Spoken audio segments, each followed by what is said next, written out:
बगावत का सैकड़ों साल पुराना कानून जिसे लाहौर हाई कोर्ट ने आइन से मुतसादिम करार दिया।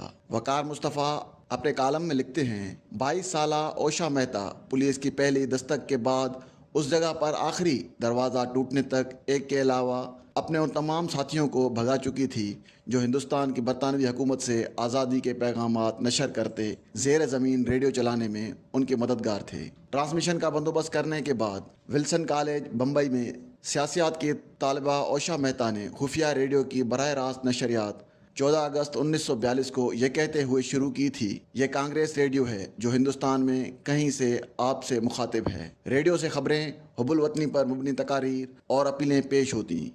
शुरू में नशरियात दिन में एक बार होती थी, लेकिन जल्द ही दिन में 2 बार नशर होने लगी, एक बार सुबह और एक बार शाम को।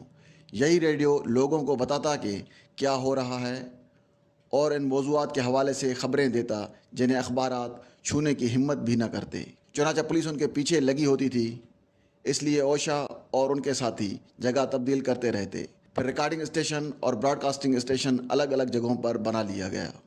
नशरियात भी 2 ट्रांसमिशन से होने लगी, लेकिन उनकी किस्मत 12 नवंबर 1942 को उस वक़्त हार गई जब एक टेक्नीशियन ने उनके मकाम को ज़ाहिर करके उनके साथ धोखा किया। ओशा मेहता और एक और कारकुन को उस रोज़ गिरफ्तार किया गया। 2 दीगर अगले दिनों में पकड़े गए। N.A. शर्मा ने लिखा है कि अपने मुकदमे की समाअत के दौरान मेहता यह कहती रहीं कि मैंने कुछ गलत नहीं किया है, सिर्फ अपने मुल्क की आज़ादी के लिए काम किया है। तवील तफ्तीश, कैद तन्हाई और 5 हफ्ते के मुकदमे की समाअत के बाद ओशा मेहता को मार्च 1946 तक जेल भेज दिया गया। यूँ ओशा मेहता उन कई ख़वातीन और मर्दों में शुमार हुई जिनको बरतानवी दौर में बगावत के एक ऐसे कानून के तहत सज़ा मिली जैसे बरतानवी नौआबादियाती हुकूमत से आज़ादी के 75 साल बाद भी इंडिया और पाकिस्तान दोनों ने अपने पेनल कोड में बरकरार रखा हुआ है। इस कानून में बगावत किसी भी ऐसे अमल या कोशिश को करार दिया गया है जिससे बरतानवी हिंदुस्तान में कानून के ज़रिए कायम की गई हुकूमत के ख़िलाफ़ नफ़रत, तौहीन या अदम इत्मीनान पैदा हो। ताहम हालिया बरसों में दोनों मुल्कों में इस कानून को इख्तलाफ राय को दबाने और हुकूमत की मुखालफत को खामोश करने के लिए इस्तेमाल किए जाने पर तनकीद की जा रही है और इसे मनसूख करने के मुतालबात किए गए हैं।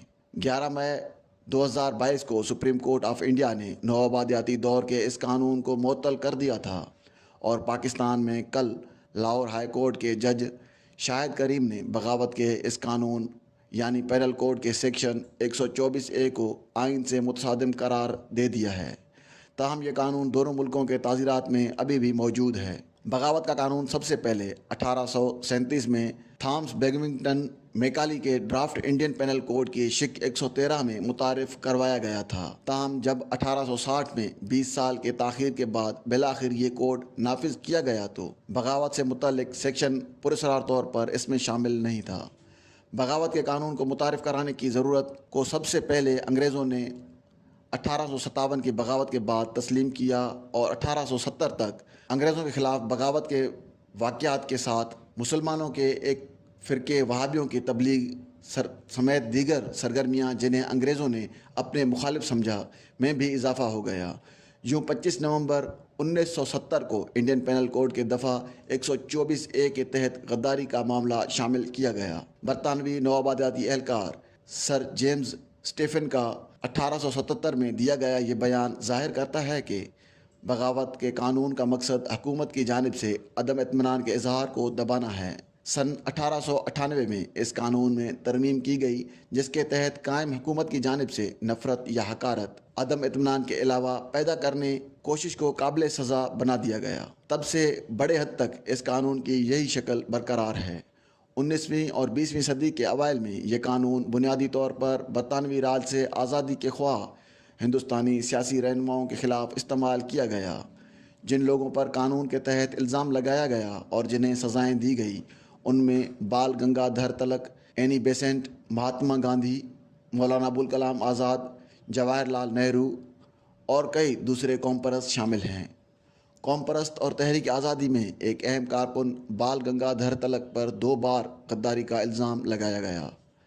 सन 1897 में उन्हें बम्बई हाई कोर्ट में मराठी अखबार केसरी में एक मजमून शाया करने पर सज़ा सुनाई। तिलक को उसी अदालत ने 1908 کو کیسری میں ان کی تحریروں کی وجہ سے ایک بار پھر بغاوت کا مجرم قرار دیا۔ اپنے مقدمے میں تلک نے حکومت پر اختلاف اور تنقید کرنے کے حق کا دفاع کرتے ہوئے کہا، سیلف گورنمنٹ ہمارا مقصد ہے لیکن تنقید ہمارا حق ہے۔ سن 1916 میں انہیں پونے کے ڈسٹرکٹ مجسٹریٹ نے 3 تقریروں میں فتنہ انگیزی کا مجرم قرار دیا، تاہم ہائی کورٹ نے ڈسٹرکٹ مجسٹریٹ کے حکم کو منسوخ کر دیا۔ سب سے تاریخی مقدمہ اور غداری کے قانون کی مخالفت کرنے والوں کی طرف سے اکثر حوالہ دیا جانے والا کیس 1922 میں گاندھی کے خلاف تھا۔ ینگ انڈیا میں سیاسی طور پر حساس مضامین کے لیے بھدرا گجرات کے سیشن کورٹ میں ان پر غداری کا مقدمہ چلایا گیا۔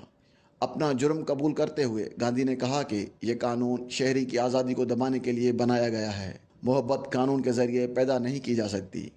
ایک برطانوی سوشلسٹ اور خواتین کے حقوق کے کارکن اینی بیسنٹ، جو 19ویں صدی کے آخر میں ہندوستانی قوم پرست بن گئی تھیں، ان پر بھی 1917 میں اپنے اخبار نیو انڈیا میں مضامین شامل کرنے پر بغاوت کا مقدمہ چلایا گیا۔ ان مضامین میں برطانوی نوآبادیاتی حکومت کی پالیسیوں پر تنقید کی گئی تھی۔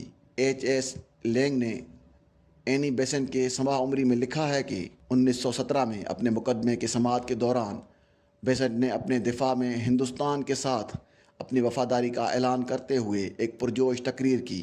انہوں نے کہا، میں رحم کی درخواست نہیں کرتی، میں آپ سے انگریز کی حیثیت سے نہیں بلکہ انصاف سے محبت کرنے والوں کے طور پر اپیل کرتی ہوں۔ مجھے ہندوستان کی آواز بننے دیں، مجھے ہندوستانیوں کی حقیقی امنگوں کا ترجمان بننے دیں۔ انہیں 6 سال قید کی سزا سنائی گئی، لیکن خرابی صحت کی وجہ سے 2.5 سال بعد رہا کر دیا گیا۔ ہندوستانی قوم پرست رہنما بھگت سنگھ پر غداری کا الزام عائد کیا گیا اور لاہور سازش کیس میں ان کے کردار پر موت کی سزا سنائی گئی۔ انہیں 23 مارچ 1931 کو پھانسی دی گئی۔